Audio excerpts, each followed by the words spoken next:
बिस्मिल्लाहिर्रहमानिर्रहीम। बिलावल भुट्टो साहब लाहौर में मौजूद थे, गरजे बरसे। उन्होंने कहा काजी साहब कदम बढ़ाओ, हम तुम्हारे साथ हैं। इलेक्शन सेनेट क्या ओआईसी भी कहे, उसकी भी करारदाद आए, तब भी हर सूरत होगा 8 फरवरी को ही होगा। बिलावल भुट्टो साहब ने भी कहा, नून लीग ने भी कुछ ऐसे ही रद्दमल दिया और पाकिस्तान तहरीक इंसाफ भी यही कहती है कि हमें इलेक्शन चाहिए। इसका मतलब यह है कि पाकिस्तान की तीनों बड़ी जमातें ये चाहती हैं कि इलेक्शन 8 फरवरी 2024 को किसी भी तरीके से हो जाए, चाहे मुल्क के अंदर कैसी भी सूरत हाल हो, क्योंकि मुल्क के अंदर सूरत हाल तभी ठीक होगी, इन सियासी जमातों का कहना है, कि जब इलेक्शन की तरफ मुल्क जा सकेगा। सेनेट की करारदाद के हवाले से जायजा लेंगे कि इलेक्शन कमीशन के पास क्या कुछ है, किस तरीके से इलेक्शन कमीशन उस करारदाद से डील करेगा, इजलास के बाद उस करारदाद के हवाले से क्या फैसला मुमकिन है। प्रोग्राम के पहले से मेरे साथ मौजूद होंगे कंवर दिलशाद साहब, उनसे इलेक्शन कमीशन की बाबत पूछेंगे और प्रोग्राम के अगले हिस्सों में कुछ टैक्सेशन के निज़ाम और पाकिस्तान की कुछ एक्सपोर्ट्स के ऊपर बात करेंगे प्रोग्राम के आखिरी हिस्से में। और एक्सपोर्ट है इस वक्त जो अहम मामला है वो किन्नू का मामला है कि पाकिस्तान 90 से 20वें नंबर पर आ गया है। पहले पाकिस्तान दुनिया भर में 90 नंबर पर किन्नू की एक्सपोर्ट के हवाले से पहचाना जाता था, जाना जाता था, और इस मरतबा उसका जो रैंक है वो 20 पर पहुंच गया है। लेकिन जायजा लेंगे पहले सेनेट की करारदाद और उसके बाद इलेक्शन कमीशन को दरपेश मसाइल के हवाले से। कंवर साहब बहुत शुक्रिया आपके वक्त का। सर ये फरमाइएगा कि इलेक्शन कमीशन ने सुना है कि ज़राए बताते हैं कि इजलास भी बुला लिया है, सेनेट की करारदाद उनके पास पहुंच भी चुकी है। सेनेट की करारदाद हो, कौमी असम्बली की करारदाद हो, किसी सूबाई असम्बली की करारदाद हो, इसकी इलेक्शन कमीशन के सामने हैसियत क्या होती है आम हालात में, और फिर ख़ास तौर पर इन हालात के अंदर कि जब सुप्रीम कोर्ट का फैसला मौजूद हो जिसमें पत्थर पे लकीर करार दिया जा चुका हो। तो दोनों हालात को अगर आप इलेक्शन कमीशन के कानून की नज़र से या उनके पास जो दायरा अख्तियार है उसकी नज़र से अगर आप कुछ गाइड कर सकें। नहीं, इसमें सबसे बड़ी अहम बात यह है कि ठीक है कि अवान बाला की करारदाद की बड़ी अहमियत है, और उसकी अहमियत का इसलिए भी आप अंदाजा लगा लें कि चेयरमैन सेनेट मौजूद रहे और चेयरमैन सेनेट के दस्तखतों से ही रात गए तक वो की करारदाद जो थी वो इलेक्शन कमीशन पाकिस्तान को भी वजारत कानून को भिजवा दी गई। लेकिन सबसे बड़ी अहम बात यह है कि इन्हीं की पार्टी के जिन्होंने वो करारदाद पेश की सेनेट में, उनकी पार्टी के सरबराहों ने उनके खिलाफ चार्जशीट कर दिया, शो कॉज नोटिस जारी कर दिया। यहाँ इलेक्शन कमीशन पाकिस्तान के पास एक बहुत ही अच्छा एक तरीका सामने आ गया है कि वो ये कह सकता है इलेक्शन कमीशन पाकिस्तान कि ठीक है जी, आपकी करारदाद तो हमारे पास आ गई है, लेकिन जिन्होंने करारदाद पेश की है उनकी पार्टी के सरबराहों ने इस करारदाद पर अदम एतमाद कर दिया है। तो लिहाजा अगर देखा जाए तो ये बैनुल-दस्तूर में देखा जाए तो इस करारदाद को ये गैर फाल हो गई है। अगर उनकी पार्टी के सरबराह को शौकात ना जारी करते, उस पर एतमाद ना करते, तो फिर इलेक्शन कमीशन पाकिस्तान को इसका कोई आईनी और कानूनी तरीका सोचना पड़ता। अब तो बड़े वो आसान तरीके से मीटिंग करेंगे, उसमें कहेंगे जनाब इनकी पार्टी के सरबराहों ने ही इसको एतमाद कर दिया तो हम इस करारदाद को क्या करेंगे। तो इसका जवाब वो दे देंगे चेयरमैन सेनेट को कि जनाब ये करारदाद तो गैर फाल हो चुकी है, इसकी अब कोई कानूनी हैसियत नहीं रही। एक तजवीज थी, राय थी, हमने सुन लिया, देख लिया, और बाकी जहाँ तक लॉ एंड ऑर्डर की सूरत के हाल है हम उस पर गौर खोज करेंगे। लेकिन एक बात है, करारदाद तो गैर फाल हो गई। एक बात हमारे दोस्त हजरात ये कहते हैं कि जी हमने किसी ने हाई सुप्रीम कोर्ट में इसके खिलाफ है कंटेम्प्ट का नोटिस भेज दिया। मैं समझना ही तो किस बात कहाँ से उन्होंने कानून की डिग्री हासिल की है। भाई आर्टिकल 66 ये कहता है कि जो पार्लियामेंट की जो कार्रवाई होती है वो किसी अदालत में चैलेंज नहीं की जा सकती। बस ठीक है, करारदादों की चैलेंज करने का क्या, उसका भी कंटेम्प्ट लगा दें। बाद हमारे बड़े बड़े जो आईनी बैरिस्टर बने हुए, पता नहीं कहाँ से ऑक्सफोर्ड से पढ़े, कहाँ से पढ़े, क्या जी आर्टिकल 6 लगा दो जिन मेंबरों ने करारदाद पेश की है। भाई आर्टिकल 6 क्या बात करते हैं, कंफ्यूजन पैदा कर, हम अपनी बेवकूफाना और जहाना बातें करते हैं ना। अब इसके बारे में इलेक्शन पाकिस्तान के पास बड़ा मौका, मजबूत मौकफ आ गया कि जनाब तुम्हारी पार्टी के चेयरमैनों ने तुम्हारे खिलाफ ही एक्शन ले लिया, तो हम इस करारदाद का क्या करें। खत्म हुई करारदाद, बेअसर होगी, बेफाल होगी। अच्छा, लेकिन कंवर साहब सवाल अभी भी एक उसका एक पोर्शन अभी भी रहता है कि अगर ये करारदाद किसी और हालात में पेश की जाती है, अवाम के ज्यादा लोग इसके साथ होते, तो फिर इलेक्शन कमीशन का क्या रवैया होता है। और एक लम्हे कौमी तसव्वुर कर लें कि जो सुप्रीम कोर्ट का फैसला भी मौजूद नहीं है, इलेक्शन कमीशन ने बिल्कुल एक आम हालात के अंदर अगर तारीख दी होती इलेक्शन की और उसके बाद इस तरह की करारदाद आती किसी भी असम्बली से, सेनेट से, तो फिर इलेक्शन कमीशन कितना पाबंद था उसको फॉलो करने का। नहीं, इलेक्शन कमीशन पाकिस्तान के पास बड़ा एक आईनी रास्ता मौजूद था। अगर वे बाकायदा एक तरीके के मुताबिक करारदाद आती, ठीक है 14-15 की भी करारदाद ही बन जाती है, पूरे सेनेट की नुमाइंदगी हो जाती है अगर उनकी पार्टी के सरबराह जो थे उनके खिलाफ एक्शन ना लेते तो फिर तो ये 14 हो 20 हो 50 हो कोई फर्क नहीं पड़ता। जैसे सुप्रीम कोर्ट ऑफ पाकिस्तान का एक 5 रुकनी बेंच है और दो ने इख्तिलाफ राय कर दिया और 3 ने उसको ओके कर दिया तो सारी सुप्रीम कोर्ट का फैसला बन जाता है। इसी तरह इस सेनेट का मामला है, लेकिन इसकी अहमियत खत्म हो गई जब इनकी पार्टी के सरबराह ने उस पर एतमाद कर दिए। अब जहां तक आपका सवाल दूसरा है वो बड़ा इंपॉर्टेंट है, उसमें ये अगर अच्छा इसमें मुझे बताएं कंवर साहब, ये पॉसिबल है कि अगर किसी खास इलाके के अंदर कोई खास ऐसी सूरत हाल पैदा हो जाती है कि जहां पर अमन अमान का मामला हो या मौसम का कोई मामला हो या और कोई खुदा न खास्ता कोई आफत आ जाए, कुदरती आफत आ जाए, तो इलेक्शन एक्ट क्या कहता है? इलेक्शन कमीशन किसी खास इलाके के अंदर इलेक्शन को कुछ देर के लिए मुलतवी कर सकता है? ज़िमनी इंतखाबात में तो ऐसा हो जाता है, लेकिन यहाँ चूंकि पूरा नेशनल असेंबली का और सूबाई असेंबली का इंतखाबात हो रहे हैं, आम इंतखाबात हो रहे हैं, उसमें ऐसी सूरत हाल पैदा हो जाएगी तब इसके लिए इलेक्शन कमीशन पाकिस्तान को पूरे पाकिस्तान के लिए फैसला करना पड़ेगा, क्योंकि इसके बाद हुकूमत साजी होनी है ना, सूबों में हुकूमत साजी बननी होनी है, वफाक में हुकूमत साजी होनी है, तो ये सारी सूरत हाल को देख के ये करेंगे। लेकिन बहरहाल लॉ एंड ऑर्डर की सूरत हाल को कंट्रोल करना तो वफाकी हुकूमत की जिम्मेदारी है, तो वो उसके ऊपर पूरा तरीके से करेंगे, अपनी आर्मी को लगाएंगे, अपना मिलिट्री फोर्स भी लग रही है, रेंजर भी लग रही है, तो इसको हालात को देखते हुए, लेकिन हालात हमें जो नजर आ रहा है उसमें ये होगा कि आपने बहुत ही केयरफुल होना पड़ेगा, क्योंकि हमारे जो हमें इतला मिल रही है कि प्रिजाइडिंग ऑफिसर जो है वो उनके अंदर से थोड़ा सा वसवसे पैदा हो रहे हैं कि जनाब हम पोलिंग स्टेशन पे जाए, हमारे साथ कोई ऐसा हाथ हो जाए तो हमें जिंदगी से हाथ धोना पड़ जाए, तो फिर क्या हुकूमत ने क्या इस पर हमारी तैयारी की? उसकी ठीक है, आर्मी खड़ी होगी,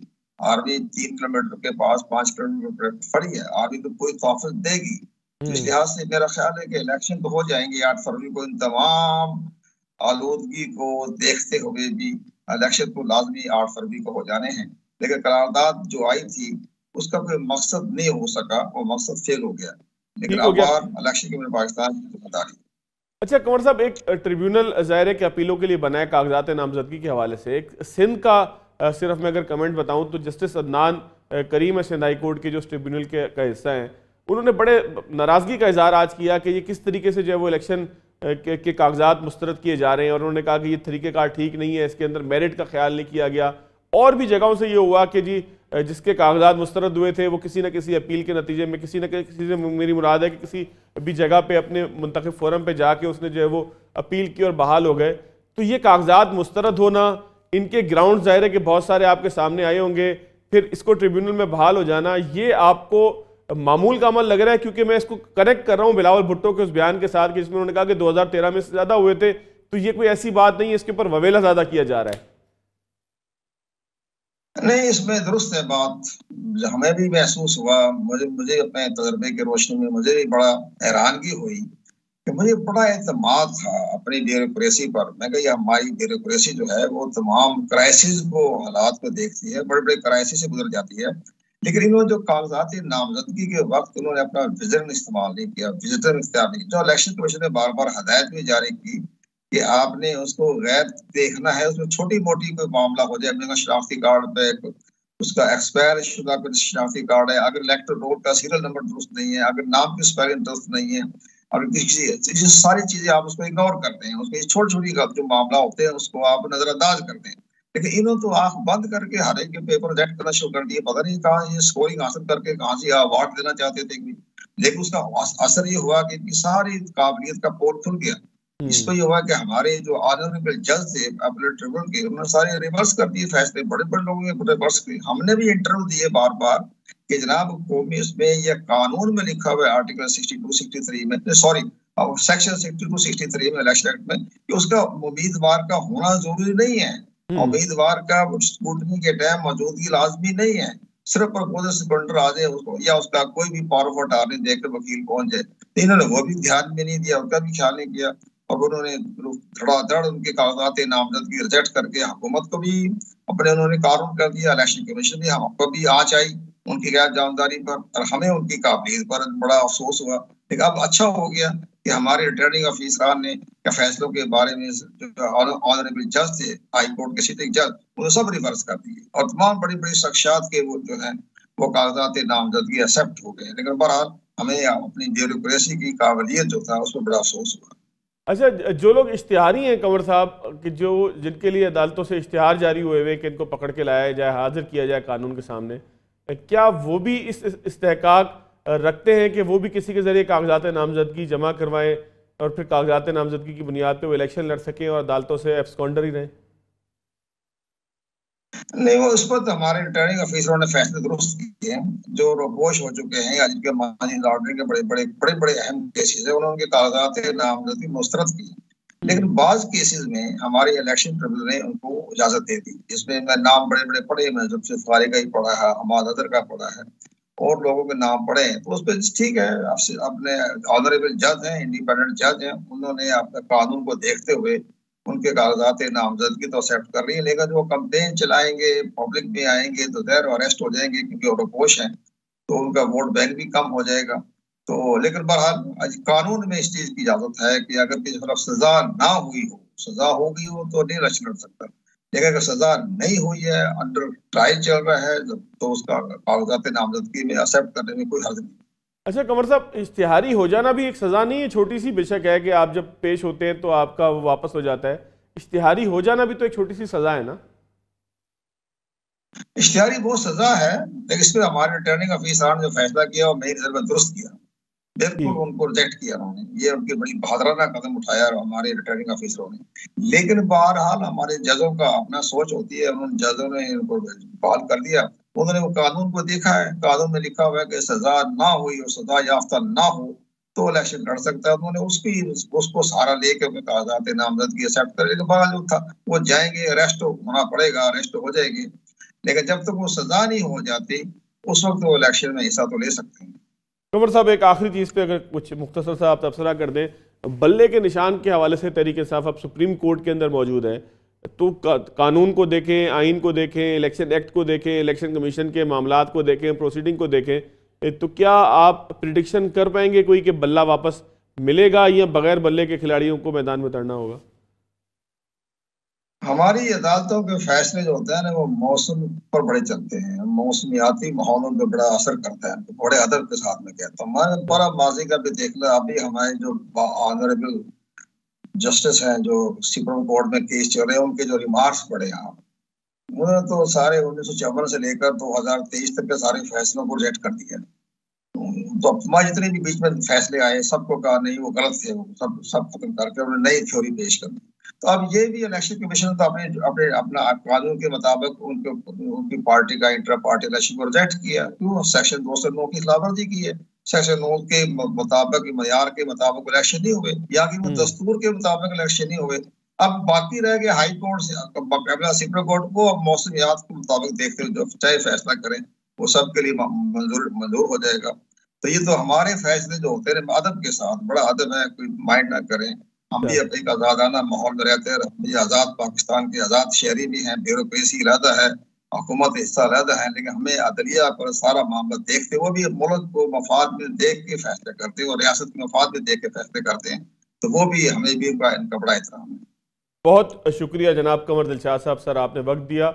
नाज़रीन, यहाँ पर एक ब्रेक लेंगे, जब ब्रेक के बाद आएंगे तो पाकिस्तान में टैक्सेशन के निज़ाम में कुछ इस्लाहात हो रही हैं। इस्लाहात कुछ ऐसे हो रही हैं कि FBR को तकसीम किया जा रहा है 2 हिस्सों में, FBR का शायद वजूद भी ना रहे और किसी और नाम से वजारत ख़जाना के मातहत और एक अलग इदारे की हैसियत से एक काम करे। क्या मामला है देखते हैं ब्रेक के बाद। ब्रेक के बाद खुशामदीद। 30% तक स्टाफ में कमी की जाएगी। बात हो रही है FBR की कि जिसकी तंजीम 9 की जाएगी। ये फैसला किसके कहने पे किया जा रहा है? क्या सिर्फ IMF का दावा है या हकीकी तौर पर पाकिस्तान को इसकी जरूरत भी है? मेरे साथ मौजूद है अनवर काशिफ मुमताज साहब, सदर है पाकिस्तान टैक्स बार एसोसिएशन के। अनवर काशिफ साहब, आपका बहुत शुक्रिया। सर ये फरमाइएगा कि इब्तदाइया जिस तरीके से मैंने कहा कि एक पाकिस्तान के ऊपर इसमें कोई शक नहीं है कि IMF का दबाव है और IMF की शराइत को हमने मुकम्मल करना है, लेकिन पाकिस्तान जो भी फैसला करे तवील मुद्दती पाकिस्तान के हक में हो, यह जाहिर है कि हम सबका मतमे नजर और यही जो है वो पाकिस्तान की बका का रास्ता भी है। तो ये फरमाइएगा कि अगर FBR की तंजीम 9 होती है कि इस तरीके से कहा जा रहा है कि उसके 2 अलग अलग हिस्से होंगे, एक जो है वो रेवेन्यू डिपार्टमेंट के मातहत होगा, कुछ जो है वो इनलैंड रेवेन्यू और दीगर चीजें जो कोई नई FBR का जो भी नाम होगा उसके मातहत होंगी, तो ये कितना काबिल अमल होगा? इससे कोई पाकिस्तान के टैक्स कल्चर में, टैक्स निज़ाम में कोई फर्क पड़ेगा या सिर्फ ये जो है वो एक ऑफिशियल तकसीम है? बहुत शुक्रिया आपका। बेसिकली देखें, बात ये पाकिस्तान में अनफॉर्चुनेटली हमने खुद से कभी भी कोई चीज डिफाइन भी नहीं की और डिजाइन भी नहीं की। हम अनफॉर्चुनेटली हम क्योंकि हमारी कंट्री जो है वो लोन बेस्ड और ग्रांट बेस्ड चलती रही है, तो हम IMF या FATF या उनकी ही गाइडलाइन को फॉलो करते रहे। हैविंग सेड दैट, अब अगर हम देखें तो लॉन्ग रन में पाकिस्तान को इस वक्त टेक्नोलॉजी की तरफ जाना चाहिए, जा चुका होना चाहिए था। FBR को भी टेक्नोलॉजी में चला जाना चाहिए था। ये उस तरफ एक कदम है। जाहिर सी बात है, जब टेक्नोलॉजी आती है तो लोगों की जो ह्यूमन रिसोर्स है उसकी जरूरत कम हो जाती है, लेकिन एफिशिएंसी जो है ना वो 1000 टाइम बढ़ जाती है। और उससे पाकिस्तान के जो टैक्स सिस्टम है, जो सबसे बड़ा फ्लॉ है वो है डॉक्यूमेंटेशन का और मैचिंग ऑफ रिकॉर्ड का। ये जब होने लगेगा तो ऑटोमेटिकली जो पाकिस्तान की इकोनॉमी का पोटेंशियल है, जिसको आप भी जानते हैं मैं भी जानता हूं, लेकिन ट्रिकल डाउन इफेक्ट एक्सचेकर में नहीं आ रहा होता, तो वो आना शुरू हो जाएगा। तो ये जो IMF की जो भी पॉलिसी है, उनका इंटरेस्ट ये है कि उनके जो लोन्स हैं वो वापस हों। किस तरह, अगर पाकिस्तान का टैक्स रेवेन्यू बढ़ेगा तो उनके लोन्स की रीपेमेंट्स बेहतर होंगी, वापस होंगी। लेकिन ये जो 30% आपने कहा कि एम्प्लॉइज को वो कर रहे हैं, ले ऑफ कर रहे हैं, तो मेरे ख्याल में ये वैसे भी होना है, एक स्टेज पे होना है। इसलिए कि अगर आप टेक्नोलॉजी को लेके आएंगे और तो आपको ये लोगों की रिसोर्स जो है कम करनी पड़ेगी। अच्छा अनवर साहब, ये फरमाइएगा कि जाहिर है कि इसको हम 2 हिस्सों के अंदर तकसीम करेंगे, उससे इसकी एफिशिएंसी पे कितना फर्क पड़ेगा? ये बेहतर होगी या आपको लगता है कि एक और इदारा बन जाएगा कि जिसका पूरे एक हिरार्की बन जाएगी, तमाम चीजें बन जाएंगी और फिर वो किसी और को, मिनिस्ट्री ऑफ फाइनेंस को जवाब दे होगा, बाकी मामला किसी और तरीके से इदारे की ऐसे से चलेंगे? तो आपको इसका आने वाले वक्तों में फायदा नजर आ रहा है, नुकसान नजर आ रहा है? थोड़ा सा डिफाइन करें ताकि लोग समझ सकें कि हो क्या रहा है बुनियादी तौर पर। सर बेसिकली पाकिस्तान में जो है ना, सबसे जो अगर देखा जाए, ये अगर आप पर्सपेक्टिव उससे देखें तो ये एक अच्छी चीज है, इसलिए कि जहां ब्लेम गेम खत्म हो जाएगा। वो अगर एक सेगमेंट जो है ब्लेम उस पे करता है, दूसरा सेगमेंट उस पे ब्लेम करता है ना। अब आपके जो टर्म ऑफ रेफरेंस है क्लियरली डिफाइंड होंगे, आपने क्या कहना है। हैविंग सेड दैट, लेकिन पाकिस्तान में क्योंकि कंट्रोल्स वीक हैं, तो ये इस तरह की चीजें जब आप डिवाइड करते हैं तो चीजें रिजल्ट ओरिएंटेड नहीं होती। लेकिन जो कस्टम का एरिया है, जो इस वक्त सबसे बड़ा पाकिस्तान में सबसे बड़ा मसला है, वो स्मगल गुड्स का है। अब मार्केट में बड़ी आसानी से स्मगल गुड्स जो है ना वो मिल रही होती हैं, उनपे ना टैक्स दिया जाता है, ना उनपे जो है AML अप्लाई होता है, और वो जो है मार्केट में अवेलेबल होती हैं, लोग बड़े खुशी से खरीद रहे होते हैं। तो ये कस्टम की जिम्मेदारी बहुत बढ़ेगी, इसलिए कि ये बॉर्डर्स को जो अगर सिक्योर किया जाएगा तो डेफिनेटली पाकिस्तान की जो टैक्स रेवेन्यूज है और पाकिस्तान के टैक्स कल्चर में इजाफा होगा। अच्छा, लेकिन अगर अनवर साहब हम ये देखें कि इन दोनों चीजों को जब आप अलग करेंगे, तो जिस तरह से आपने ब्लेम गेम का मामला किया, कहीं ये तो नहीं होगा कि FBR जो बच जाएगा, बाकी जो इनलैंड रेवेन्यू है दीगर, जिसको हम FBR समझते हैं आमतौर पे लोग, जिसको जानते हैं इनलैंड रेवेन्यू की अगर हम बात करें, जिससे हर आम आदमी का पाला पड़ता है, तो कहीं ऐसा तो नहीं होगा कि वो अपने हिस्से के काम दूसरे पे डाले कि कस्टम का काम था जी उसने ऐसे कर दिया, दूसरा कह के इसने किया, तो इससे मामला बेहतरी की तरफ जाते दिखाई दे रहे हैं आपको? नहीं, देखें, कस्टम का जो जुरिडिक्शन है बड़ा लिमिटेड होगा। वो इतना नहीं होगा कि वो बहुत बड़ा होगा। IRS का जो सेगमेंट होगा या जुरिडिक्शन होगा बहुत बड़ा होगा। उसमें इनकम टैक्स भी आएगा, उसमें सेल टैक्स भी आएगा, उसमें डायरेक्ट टैक्सेस सारे आएंगे, तो उनका सेगमेंट बहुत बड़ा होगा। लेकिन उनको इतनी आसानी से बेल आउट नहीं होगा कि वो ये कहते हैं कि कस्टम का असल में जो पर्पस होगा ना, वो ये होगा कि आपके यहाँ जो इम्पोर्ट्स हैं और आपके यहाँ जो स्मगल हैं, उनको आपको ऑर्गेनाइज करना पड़ेगा। इसलिए कि आपके पास जो इम्पोर्ट्स हो रही हैं, जो ड्यूटीज आ रही हैं, वो दुनिया में उनसे बहुत ज्यादा बढ़ गई हैं, तो आपको प्रोडक्ट वाइज उसको आइडेंटिफाई करना। अब इस वक्त भी मौजूदा सूरत हाल में एक मेंबर कस्टम है जो पूरे कस्टम के मसाइल को देख रहा होता है। चेयरमैन तो अपनी जगह है, लेकिन मेंबर कस्टम एक ही है। जबकि FBR में देखें तो आपको मेंबर पॉलिसी मिलेगा, मेंबर एडमिनिस्ट्रेशन मिलेगा, मेंबर ऑडिट मिलेगा, मेंबर लीगल मिलेगा। तो ये वहां पे इतने ज्यादा जो है वो मेंबर्स हैं अवेलेबल जो कि चेयरमैन को असर करते हैं, बट मेंबर कस्टम जो है पूरे कस्टम के मसाइल को देख रहा था। तो मेरे ख्याल में इसको करने में हर्ज नहीं है, लेकिन ये है कि इसकी जो मैंने बात की कि टर्म ऑफ रेफरेंस जो है ना बहुत क्लियरली डिफाइंड होने चाहिए। ठीक हो गया। अच्छा, टेक्नोलॉजी इंटीग्रेशन की आपने बात की, अगर पाकिस्तान के पूरे टैक्सेशन सिस्टम को देखें, जितने भी पार्ट हैं, जिसको चाहे हम 2 हिस्सों में तकसीम कर दें या वो पहले जो FBR की छतरी तले हों, तो इसमें टेक्नोलॉजी इंटीग्रेशन के अंदर रुकावट कहां पर आती है? क्या ब्यूरोक्रेसी रुकावट है? क्या टैक्स पेयर रुकावट है? रुकावट कहां पर आपको महसूस होती है अनवर साहब? देखिए, पाकिस्तान में टेक्नोलॉजी का डिले का एक नया वो चला हुआ है, जिसे मामला चला हुआ है। हर जगह डिले किया जा रहा है। अब ये डिले की वजूहात जो है ना, उसमें ब्यूरोक्रेसी भी है, उसमें जो टैक्स पेयर्स हैं, जो लोग हैं, वो भी नहीं चाहते कि डॉक्यूमेंटेशन हो। तो ये हमारे यहाँ एक बहुत बड़ा सच है जिसको कोई आदमी नहीं बोलने को तैयार है, लेकिन टेक्नोलॉजी जो है ना वो वे फॉरवर्ड है। अगर पाकिस्तान को डॉक्यूमेंट होना है और पाकिस्तान को आगे जाना है तो टेक्नोलॉजी के अलावा कोई चीज नहीं है। मैं हमेशा ये बात कहता हूँ कि आपका सिर्फ वे फॉरवर्ड है, टेक्नोलॉजी टेक्नोलॉजी और टेक्नोलॉजी। ठीक हो गया। कैसे साहब ये भी फरमाइएगा कि पाकिस्तान का जो पूरा हमारा टैक्स का सिस्टम है, इसमें कहां पे ऐसे बड़े बड़े फ्लॉज हैं कि आईएमएफ को कूदना पड़ता है और हम खुद नहीं देखते। कुछ 2 4 5 ऐसी चीजें तो होंगी ना कि इसकी वजह से आईएमएफ ये कहता है कि जी आप इसको ठीक करें, अपने जो रेवेन्यू को बढ़ाएं, टैक्सेशन नई टैक्सेशन करें, मरात याफ्ता तबके के ऊपर टैक्सेशन लगाएं। और खासतौर पर मेरी आवाज अगर आप सुनना चाहें तो हम तो कहते हैं कि सैलरीड क्लास के ऊपर टैक्स जिस तरीके से लगाना चाहती है आईएमएफ या फिर हमारी हुकूमत लगाती है, उसको भी कभी देख लेना चाहिए। तो क्या क्या आपको लगता है कि मामलात पाकिस्तान के अंदर ठीक हो रहे हैं और क्या मामलात ऐसे हैं कि जिस पे काम की जरूरत है? तो पाकिस्तान में 2 चीजों को बहुत सीरियसली देखने की जरूरत है। एक ट्रेड एक्टिविटीज, जो ट्रेडिंग है ना, वो पाकिस्तान में डॉक्यूमेंट नहीं है, और जिस दिन ये डॉक्यूमेंट हो जाएगी सही तरह पे पाकिस्तान का टैक्स निजाम का मसला हल हो जाएगा। एग्रीकल्चर आपका एक सेगमेंट है, लेकिन एग्रीकल्चर में जो है वो डॉक्यूमेंटेशन करना जरूरी है उसको, लेकिन जो ट्रेडिंग एक्टिविटी है ना, ये मुझे भी पता है, ये आपको भी पता है कि आपको रोडों पे गाड़ियां नजर आ रही हैं, आपको दुकानों में कपड़े नजर आ रहे हैं, आपको शादियों में खाने नजर आ रहे हैं। तो ये जो एक्टिविटीज है ना, इकोनॉमिक एक्टिविटी, वो अपनी जगह चल रही है, और दुनिया में जहां भी इकोनॉमिक एक्टिविटी चलती है, ट्रेडिंग एक्टिविटी चलती है, उसका ट्रिकल डाउन इफेक्ट जो है वो एक्सचेकर में जाता है। पाकिस्तान का एक बहुत बड़ा मसला है जो कि पॉलिटिकल मसला भी है, और इसमें जो है लोग जो है सिर्फ इस बात पे कि जी हमें टैक्स ना करो, इस बात पे जो है ना ये पूरा सेगमेंट जो है ना खाली पड़ा है। उसी की वजह से सैलरी क्लास से बोझ आता है, वो इसलिए कि वो इजी मतलब एक टारगेट होते हैं, उसको फौरन आर्म ट्विस्टिंग के जरिए उनसे पैसे ले लिए जाते हैं। जबकि जो लॉन्ग रन में काम होना है ना, वो ट्रेडिंग एक्टिविटीज, वो डॉक्यूमेंट होनी चाहिए, लोगों की सेल डॉक्यूमेंट होनी चाहिए, लोगों को प्रॉपर रसीद मिलनी चाहिए, तो पाकिस्तान के एक्सचेकर को फायदा होगा। अच्छा, एक चीज पे और जरा तफसीला कीजिएगा। रिटेल के ऊपर तजवीज आई है कि 5 बड़े शहरों के अंदर जो है वो उन पे रिटेलर्स के ऊपर टैक्स लगाया जाएगा। ये बुनियादी तौर पर आइडिया क्या है? क्योंकि इससे पहले हमने देखा कि रिटेलर के ऊपर जिस वक्त हम टैक्स लगाने की बात करते हैं या उनके सेल के ऊपर टैक्स लगाने की बात करते हैं तो 2-3 तरह की चीजें आती हैं। एक तो ये है कि जो टैक्स लगाया जाता है वो महंगाई में इजाफा करता है, उसकी कीमत में वो इजाफा कर देते हैं अपने मुनाफे में से देने के बजाय। और दूसरी चीज ये है कि वो एहतजाज की तरफ चले जाते हैं कि हम टैक्स नहीं देंगे, चाहे 50 रुपए क्यों ना मांग लें आप।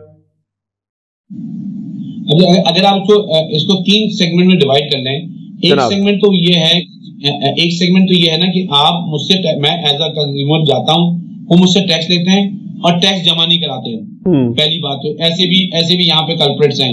कुछ जगहों पे टैक्स लिया जाता है, वो इसलिए नहीं लेना चाहते ट्रेडर कि उनकी सेल डॉक्यूमेंट हो जाएगी, क्योंकि वो अगर टैक्स में चला जाएगा तो उन्होंने जो सेल सप्रेस की हुई है वो सेल डॉक्यूमेंट हो जाएगी।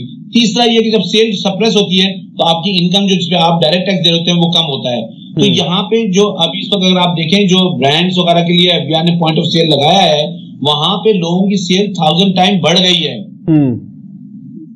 ठीक है ना? तो अगर आप इसका ट्रिकल डाउन इफेक्ट देखें मीडियम पे, स्मॉल जो ट्रेडर्स हैं, तो ये इसमें दूध की दुकान भी शामिल है, इसमें फर्नीचर की दुकानें भी शामिल हैं, इसमें कारपेट की दुकानें भी शामिल है, इसमें ज्वेलरी भी है, इसमें जनरल स्टोर्स भी हैं। तो अगर आप खुद विजुलाइज करें तो आप बिलियन ऑफ रुपीज का जो टैक्स जो है ना वो एक्सचेकर में आता हुआ नजर आता है, अगर ये प्रॉपरली डॉक्यूमेंट हो जाए तो। ठीक हो गया, लेकिन इसमें सवाल ही पैदा होता है कि इसके ऊपर जब एहतजाज शुरू हो जाएगा तो फिर मामलात आगे कैसे बढ़ेंगे? इसमें कोई ऐसा इंसेंटिव वाला मामला नहीं है कि जिसकी वजह से हुकूमत लोगों को समझा सके कि भाई आप जब टैक्स देंगे तो आपको उसका फायदा भी होगा?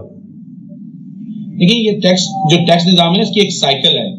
वो साइकिल एंड होती है देने पे, वो मराद देने पे। टैक्स लिया जाता है हैव से, जिनके पास है, और दिया जाता है हैव नॉट्स को, जिनके पास नहीं है। दुनिया में अगर आप जितनी भी डेवलप इकोनॉमीज देख रहे हैं जहां पे टैक्स बेस है, वहां इसी तरह आपको नजर आएगा कि वो टैक्स लेते हैं और उसके बाद टैक्स जो है आम आदमी पे किस तरह लगता है, उसकी हेल्थ पे लगता है, उसकी एजुकेशन पे लगता है, इंफ्रास्ट्रक्चर पे लगता है, ट्रांसपोर्टेशन पे लगता है। अब प्रॉब्लम यह है कि पाकिस्तान जो है 25 करोड़ की आबादी है और आपके फाइलर्स जो हैं अगर आप देखें तो 50 लाख हैं। तो अगर इस इक्वेशन से टैक्स कलेक्शन होगा, रेवेन्यू एक्सचेकर में आएगा, तो वो जो साइकिल है वो कंप्लीट नहीं होगा। उसमें जीरो वाले भी बहुत सारे हैं अनवर साहब, आप ये देखें कि जो फिगर हम देते हैं उसमें जीरो वाले भी बेताश हैं, जो बेचारे 30-50 हजार वाले जिनके इदारों ने जबरदस्ती पकड़ के उनको फाइलर कर दिया है। बिल्कुल। अच्छा, और अगर आप देखें ये जीरो वाले हैं ना, इसका सिर्फ अगर टेक्नोलॉजी बेस आप मैपिंग कर लें इसकी और इसको मैचिंग कर लें इसकी, तो मैचिंग से पता चल जाएगा वो जीरो आदमी ने गलत डिक्लेयर किया या नहीं किया है, उसकी डॉक्यूमेंटेशन नजर आ जाएगी। यही काम होने की जरूरत है, वो इसलिए कि मैनुअली जो है ना वो पढ़ा देता है रिकॉर्ड में, और वहां वो जीरो का फाइलर का बेनिफिट उठा रहा होता है। तो इस तरह मैं ये कह रहा हूं कि ये जो सूरत हाल है इसको चेंज होने की जरूरत है, और डॉक्यूमेंटेशन जब होगी तो डेफिनेटली पाकिस्तान का टैक्स निजाम बेहतर होगा। ठीक हो गया। इसमें सिर्फ 5 बड़े शहरों का इंतखाब क्यों किया गया अनवर साहब? इसमें पूरे पाकिस्तान पे एक साथ करने की कैपेबिलिटी हमारे पास नहीं है, या ये एक सैंपलिंग है? सर एक बड़ी अफसोसनाक खबर थी जब लालू खेत की मार्केट का टैक्स जो है ना लाहौर की लिबर्टी मार्केट से ज्यादा था। ये खबर FBI ने खुद लिस्ट निकाली थी। तो ये जो चीज है 5 बड़े शहरों पे, अगर आप 5 बड़े शहरों में भी इम्प्लीमेंट कर लें, बट टाइम नहीं है हमारे पास। हमें ये जो एक्सरसाइज है, ये चीजें जो है ये मतलब जल्दी करनी होगी, वार फुटिंग पे करनी होगी। दूसरी बात ये कि अब मुझसे बहुत से लोग कहते हैं हमारे छोटे शहरों में लोग जो है ना टेक्नोलॉजी का इंटरनेट नहीं है। आपके पड़ोसी मुमालिक में बार कोड के जरिए ठेले वाला जो है ना वो सेल रिकॉर्ड कर रहा है, बिल्कुल उसको लिखने की जरूरत भी नहीं है, वॉइस पे। आप क्यों नहीं कर सकते ऐसा? इसलिए कि आप करना नहीं चाह रहे, आप उसको लेना नहीं चाह रहे। विल का मसला है बुनियादी तौर पर, आप कहते हैं अनवर साहब? बुनियादी विल का मसला है। बहुत शुक्रिया अनवर काशिफ मुमताज साहब मेरे साथ मौजूद थे, सदर पाकिस्तान टैक्स बार एसोसिएशन। बड़ी तफसील के साथ उन तमाम मामलात पे गुफ्तगू हुई कि जो FBR के 2 हिस्सों में तकसीम होने के बाद पाकिस्तान को नजर आएंगे चैलेंज की सूरत में कह लें या किसी मुनाफे की सूरत में, फायदे की सूरत में। ब्रेक लेते हैं, ब्रेक के बाद अब बात करेंगे किन्नू की एक्सपोर्ट के हवाले से। सरगोदा और उसके आसपास का इलाका बड़ा मशहूर है किन्नू की एक्सपोर्ट के लिए, और हम भी बचपन से सुनते आ रहे हैं कि इस इलाके का किन्नू पूरी दुनिया में भेजा जाता है, लेकिन उसमें बड़ी तेजी से कमी आई है। क्या कमी आई है, कैसे ठीक होगी, बात करेंगे ब्रेक के बाद।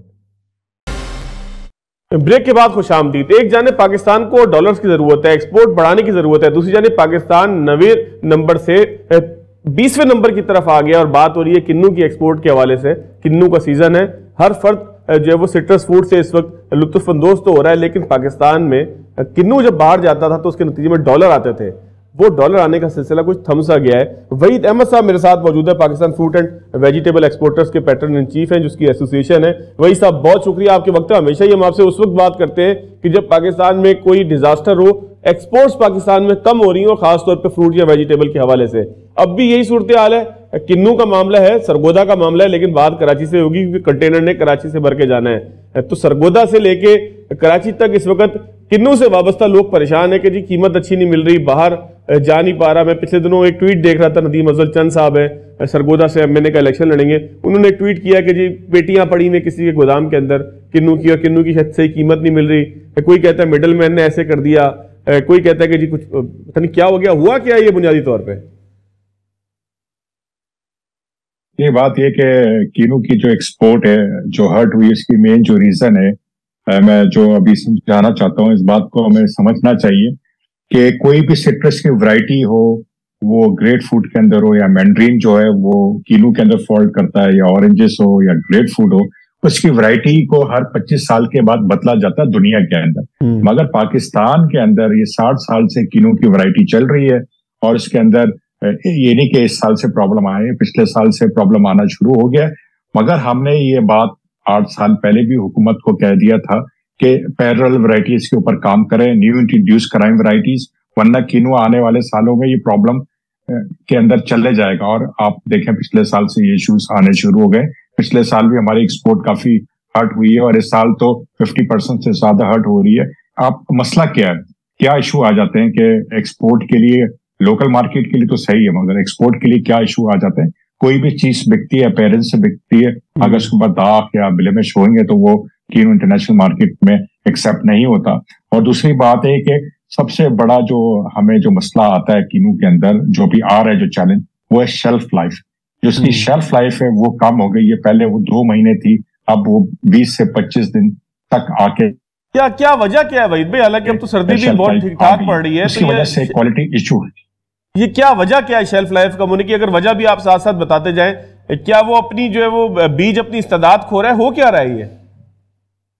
देखें जो स्पैन है ना आपका, जो साइकिल है जो 25 साल का, वो कंप्लीट हो चुका है, वो 60 साल पे चला गया है। तो आप 60 साल के बाद आपने किन्नू से क्या लेना है? आपने तो मतलब डबल हो गया, डबल से भी ज्यादा हो गया, हमने इसको बदला नहीं, और किन्नू पे ही प्रोडक्शन बढ़ाते रहे, और आज ये हाल आ गया है कि कीनू एक्सपोर्ट आधी से भी ज्यादा जो है डिक्लाइन हो चुकी है एक्सपोर्ट हमारी। मसला यही है कि आपकी शेल्फ लाइफ कम हो गई, उसकी मेन रीजन है उसका जो टाइम है कीनू का वो खत्म हो चुका है। हमें पैरेलल न्यू वैरायटी इंट्रोड्यूस करना चाहिए। पहले हमारा सीजन 4 महीने का होता था, अब 3 सालों से वो 1.5 महीने पे चला गया। तो ये चैलेंजेस बढ़ते जा रहे हैं और क्लाइमेट चेंज भी है। जाहिर बात है, हम तो क्लाइमेट चेंज खैर पूरे एग्रीकल्चर में पाकिस्तान में इम्पैक्ट पड़ा है, मगर जो पाकिस्तान के अंदर जो कीनू के ऊपर पड़ा है वो अपनी लाइफ पूरी कर चुका है। और जो हमारी जो गुड एग्रीकल्चर प्रैक्टिसेस भी नहीं है, किसान को कोई बताने वाला भी नहीं है, तो ये बहुत चैलेंजेस है एग्रीकल्चर। लेकिन वहीद भाई, ये तो एक बड़ा बुनियादी सवाल पैदा होता है, ये तो फूड सिक्योरिटी का सवाल पैदा होता है।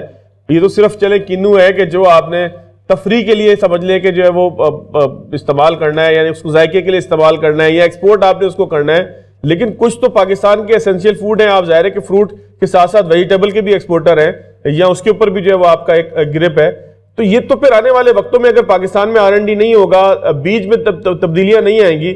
आज कीनू का मसला है, पहले आम का मसला था, आगे जाके किसी और चीज का मसला होगा, केले का मसला हो जाएगा। तो फिर इस एक एक करके तो ये तो एक वक्त आएगा कि फूड सिक्योरिटी का मसला खड़ा हो जाएगा।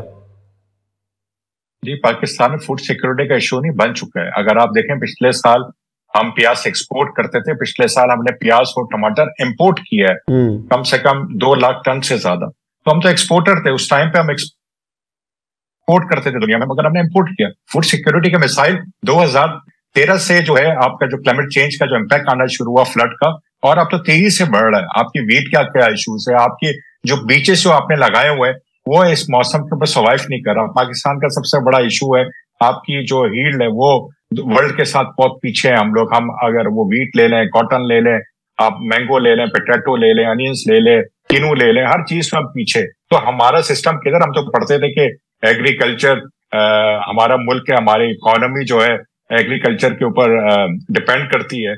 मगर बात है कि हमने तो इसके ऊपर कुछ भी काम नहीं किया। मैंने तो इन 10 साल से ज्यादा ही हो गए जो भी हुकूमत आई है कि एग्रीकल्चर के ऊपर जब भी बात होती है तो शॉर्ट टर्म वाले तो काम कर लेते हैं, किसानों को सब्सिडी दे देते हैं खातों में, मगर कभी रिसर्च के ऊपर काम नहीं किया उन्होंने। और अगर आप देख लें पाकिस्तान में आज सब्जी की बात करूं मैं, कुछ किसी चीज की भी बात करूं, सीड्स तो सब हम इंपोर्ट कर रहे हैं, बिलियंस डॉलर के तो हम इंपोर्ट सीड्स कर लेते हैं। अभी तक तो हमने पाकिस्तान में बीज तो खुद तो बना नहीं सके, इंट्रोड्यूस नहीं कर सके, प्रोड्यूस नहीं कर सके। तो दूसरी चीजों में हम कैसे आगे बढ़ देंगे। वो 18 अमेंडमेंट के बाद सूबों की जिम्मेदारी हुई अपनी एग्रीकल्चर की, वो फेडरल से भी नीचे थे, उन्होंने पूरी तबाही कर दी पाकिस्तान के एग्रीकल्चर। तो वही महकमा ज़राअत क्या कर रहा है? कोई महकमा ज़राअत भी होगा ना, किसी का काम R&D भी होगा, कोई लैब्स भी सुना है बनी हुई है, कुछ यहाँ पे एग्रीकल्चर यूनिवर्सिटीज भी हैं, फैसलाबाद में भी है, टंडोजाम में भी है, और भी बहुत सारी जगहों पे बनी हुई है। तो ये बारानी यूनिवर्सिटियां हैं, ज़राई यूनिवर्सिटियां हैं, पता नहीं कौन कौन सी यूनिवर्सिटीज हैं, हुकूमत के इदारे हैं। अगर R&D कहीं पे भी नहीं हो रहा, देखें ना, ये तो एक बहुत बड़ा मसला है। इसको हम सिर्फ अगर किन्नू तक समझने की कोशिश करें, या हम जो है उसको सिर्फ आम तक महदूद करें, तो ये तो आंखें बंद करने वाली बात है। बिल्ली के सामने किसी कबूतर की, और बिल्ली ने तो फिर खाना ही खाना है। तो फिर हुकूमत किसी जगह से भी हुकूमत कर क्या रही है आखिर? देखें, बात यह कि रिसर्च तो यहाँ पाकिस्तान में मेरे ख्याल उसका तो कोई रुझान ही नहीं है रिसर्च के ऊपर जो हमने डेवलप किया। क्या 75 साल के अंदर क्या चीज हमने डेवलप की? मुल्क तरक्की जो करते हैं रिसर्च से करते हैं, फिर उसको डेवलप करते हैं। हम लोग तो अब ये बात करते हैं कि हमारे पास इतना टाइम नहीं है कि हम इसको अब डेवलप करें, रिसर्च करें, जो मुल्कों से हेल्प करें। चाइना के से आप वैरायटीज ले लें, टर्की से ले लें, इजिप्ट से ले लें, मोरक्को से ले लें। अमेरिका ने आपको कीनू दिया था आज से 60 साल से पहले आपको दिए थे। मैं आपके साथ में तस्करा भी वही करना चाह रहा था कि अभी मैंने एक पोस्ट देखी, अमेरिकन एम्बेसी की थी या अमेरिकन कॉन्सुलेट कराची की थी। उन्होंने जो है वो उनकी किसी खातून ने जो भी थी उनकी कौंसिल की ओहदेदार होंगी, उसने जो ना किन्नू के साथ अपनी तस्वीर लगाई हुई थी और कहा था कि पाकिस्तान और अमेरिका का किन्नू के अंदर भी एक ताउन रहा है माजी में। तो लेकिन वो मैंने जब सर्च किया तो पता लगा वो 60s की बात हो रही है। तो उसके बाद किसी ने ताउन भी नहीं किया, किसी ने ताउन लिया भी नहीं, और कुछ हुआ भी नहीं। देखें, ताउन लेना पड़ता है, यहाँ तो विलिंग तो होगी तो फिर कुछ काम होगा ना। एक तो मैंने आपको बात किया जो पॉलिटिकल हिस्सा, यहाँ तो ये नहीं पता 3 साल के लिए आना, 4 साल के लिए आना है, कब चले जा रहा है। तो कोई भी लॉन्ग टर्म पॉलिसी तो कोई लेके चलता ही नहीं है। बात है कि मुल्क हमारा पाकिस्तान एडॉक बेसिस पे चलता है। सुबह उठते हैं, हमें ये पता है कि आज क्या काम करना, आज के काम 10 साल की किस चीज की प्लानिंग है, मुझे तो किसी चीज की आप बता दें। अगर किसी चीज के एग्रीकल्चर से हटा के और किसी की बता दें क्या प्लानिंग, सिर्फ बातों के अलावा यहाँ कुछ भी नहीं है।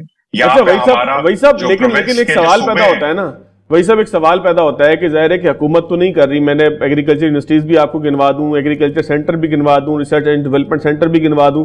हुकूमत नहीं कर रही तो स्टेक होल्डर्स तो आप लोग भी है ना किसी जगह पे, और पूरी दुनिया आप लोग भी जाते हैं, मुतारिफ भी कराते हैं पाकिस्तान की सब्जियों को, पाकिस्तान के फ्रूट्स को।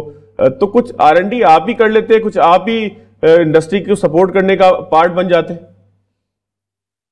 आपने बड़ा अच्छा सवाल किया है।